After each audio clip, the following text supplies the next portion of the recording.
اچھا اب آ جائیے، مسئلہ یہ ہے کہ جس وکیل کو بھی خمس دیں آپ، اس سے رسید لینا ضروری،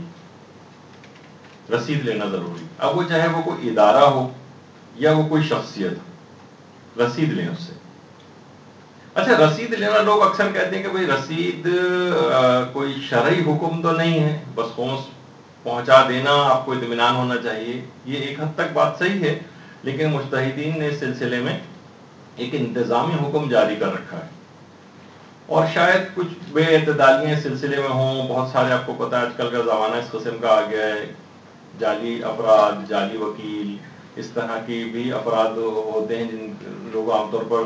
تحقیق نہیں کر پاتے ہیں، تو اس وجہ سے رسید کا ایک سسٹم علماء نے جاری کیا ہے، رسید لینا ضروری، اور باقاعدہ آقا سیستانی نے اس سلسلے میں فتاوے وغیرہ بھی دیے ہیں، اور لوگوں نے سوال ان سے یہی پوچھا ہے کہ بہت سارے افراد ایسے ہیں ان کے پاس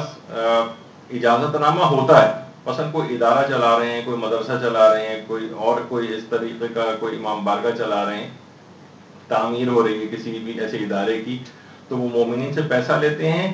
اور یعنی ان کے پاس اجازت نامہ بھی ہوتا ہے، لیکن وہ آپ کے قم، مشہد یا تہران کے دفاتر کی جو رسیدیں، یا مثلا نجف کا جو دفتر ہے اس کی رسید نہیں مہیا کرتے، اپنے پاس سے ہو سکتا ہے دے دیتے ہوں، تو آقا سیستانی نے یہ کہا کہ رسید کو حاصل کیے بغیر شرعی وجوہات کے مالکین کی بری الذمہ ہونے کی ہم ضمانت نہیں لے سکتے، یعنی اس کا مطلب ہے کہ ان کا ذمہ اس وقت تک برقرار رہے گا اور ان کا خمس ادا نہیں ہوگا، یعنی رسید لینا ضروری، اور اگر کوئی رسید نہیں دے تو پھر آپ اس سے یعنی یہی سمجھا جائے گا کہ جیسے خمس آپ کا ادا نہیں ہوا۔ اور صرف یہی نہیں ہے بلکہ باقاعدہ اس سلسلے میں بہت، صرف آقا سیستانی کا نظر ہی نہیں، تقریباً سبھی اس مجتہدین اب اس کے قائل ہیں کہ جتنے بھی علماء اور مراجع ہیں سب نے تقریباً یہ بات کہی ہے کہ نہیں، یہ کافی نہیں ہے اور رسید لینا ضروری ہے۔ اچھا اس میں ابتدائی طور پر وہ اپنے پاس سے رسید دے گا، اور اس کے بعد وہ نجف یا قم یا مشہد یا تہران یا جو مجتہدین کی اوریجنل جو آفیسز ہیں وہاں سے آپ کے مکمل اماؤنٹ کی رسید آپ کو لا کر دے، تب وہ آپ کا خمس شمار ہوگا۔ اور علماء نے کہا چاہے وہ اس کے بعد یہ بھی ہے کہ چاہے وہ اصل رسید کچھ دن کے بعد، ظاہر ہے فوراً تو نہیں ہوگا، اس تک پیسہ پہنچایا جائے گا، پھر کوئی قابل اعتبار آدمی وہاں سے رسید لے کر آئے گا، کافی اس کے اندر وقت لگ جاتا ہے، کچھ مہینے بھی لگ جاتے ہیں، تو وہ شخص یا ادارہ جس کے پاس وہ وکالت نامہ ہونے کا آپ کو اطمینان ہے، وہ ایک ابتدائی رسید اپنے پاس سے جاری کرے آپ کو، یا کم سے کم آپ لے لے اس کو، اور اس کے بعد اصل رسید آپ کو مہیا کرے مجتہد کے آفس کی، تو پھر وہ آپ کا خمس ادا ہوگا، اور اس سے آپ نہیں، اگر وہ دے رہا ہے تو آپ بار بار تقاضا کریں جا کر، بلکہ خمس دیتے وقت اس سے پوچھیں کہ اوریجنل رسید کب آئے گی،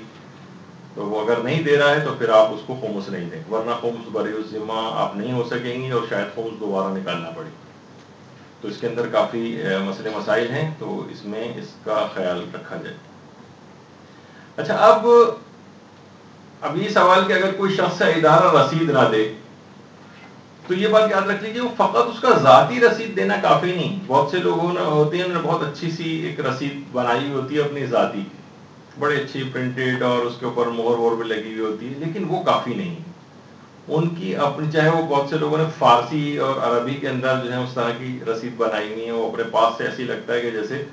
یہ لگ رہا ہوتا ہے کہ وکیل مثلا آیت السیستانی ہے، بہت اچھا سا ان کا نام، لیکن وہ ان کی اپنی ذاتی رسید ہے، چاہے وہ کتنی اچھی وہ بنے، بہت اٹریکٹیو ہو، بہت امپریسو ہو، لگ رہا ہو کہ ہاں واقعی یہ ان کا وکیل ہے، لیکن جب تک وہ اصل آفس کی آقا سیستانی کی رسید نہیں دے گا تب تک وہ خمس شمار نہیں ہوگا۔ اس میں بہت سختی کی جاتی ہے آج کل، اور اگر کسی نے اس طرح سے رسید نہیں دے رہا ہے تو بڑا مسئلہ ہو جائے گا، اور خمس دوبارہ بھی نکالنا پڑ سکتا ہے، یا کم سے کم مجتہد کے پاس جا کر بات چیت کرنی پڑے گی کہ بھائی یہ ہم نے اس طرح سے خمس دے دیا ہے۔ برحمتك يا أرحم الراحمين وصلى الله على محمد وآله الطاهرين